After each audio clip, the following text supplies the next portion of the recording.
Hello everybody. Hope everyone is having a good day. I did a video yesterday talking about what's going on in Australia with the redress and the ACNC and Watchtower and the article and all of that. But I want to do an update because I was sent the court documents. So it appears that Watchtower was going to sue the ACNC.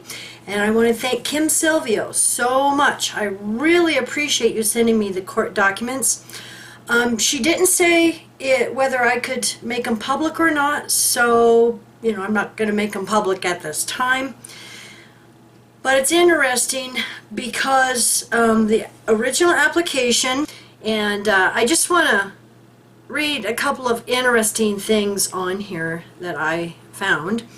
On page 3, the second applicant is a company limited by guarantee whose objects include promotion throughout Australasia of the advancement of the Christian religion as understood and taught by the ecclesiastical governing body of Jehovah's Witnesses.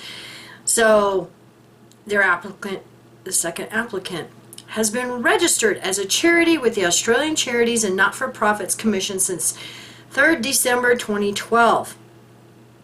As a consequence of its registration as a charity, the second applicant is lawfully entitled to receive certain tax concessions, including tax exemption.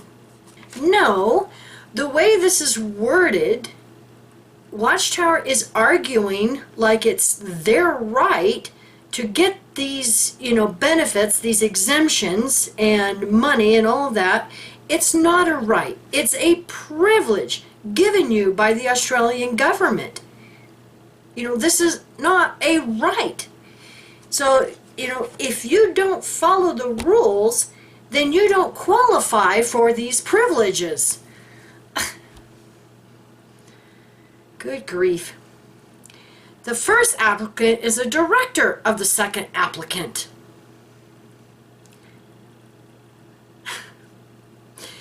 Page 2, number 6, the allegations in subparagraph 4C above are ones which have the capacity adversely to affect the first applicant's standing and reputation, being in effect allegations that he and the other directors of the second applicant.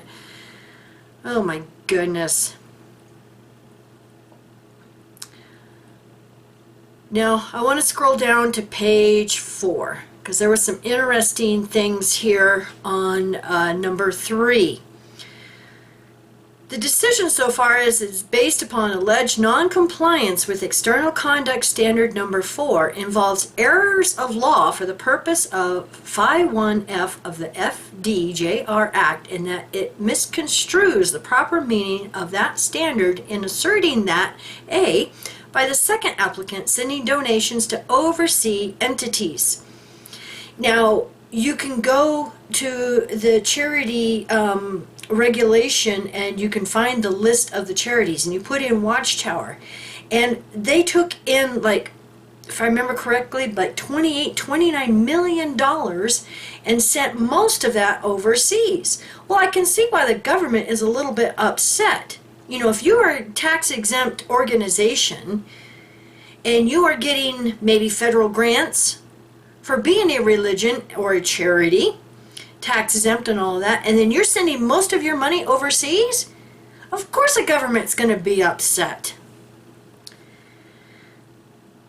Number 2, the second applicant is working with third parties that are operating outside of Australia. Well, yeah. Watchtower headquarters in the United States is getting most of that money.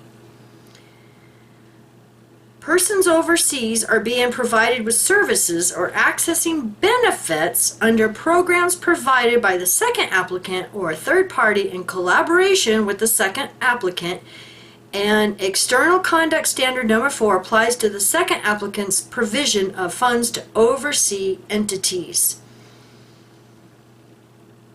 So, like I said, I haven't had a chance to read through these, and it looked like they did file the paperwork, and I haven't seen or anything about, you know, how this court case is progressing,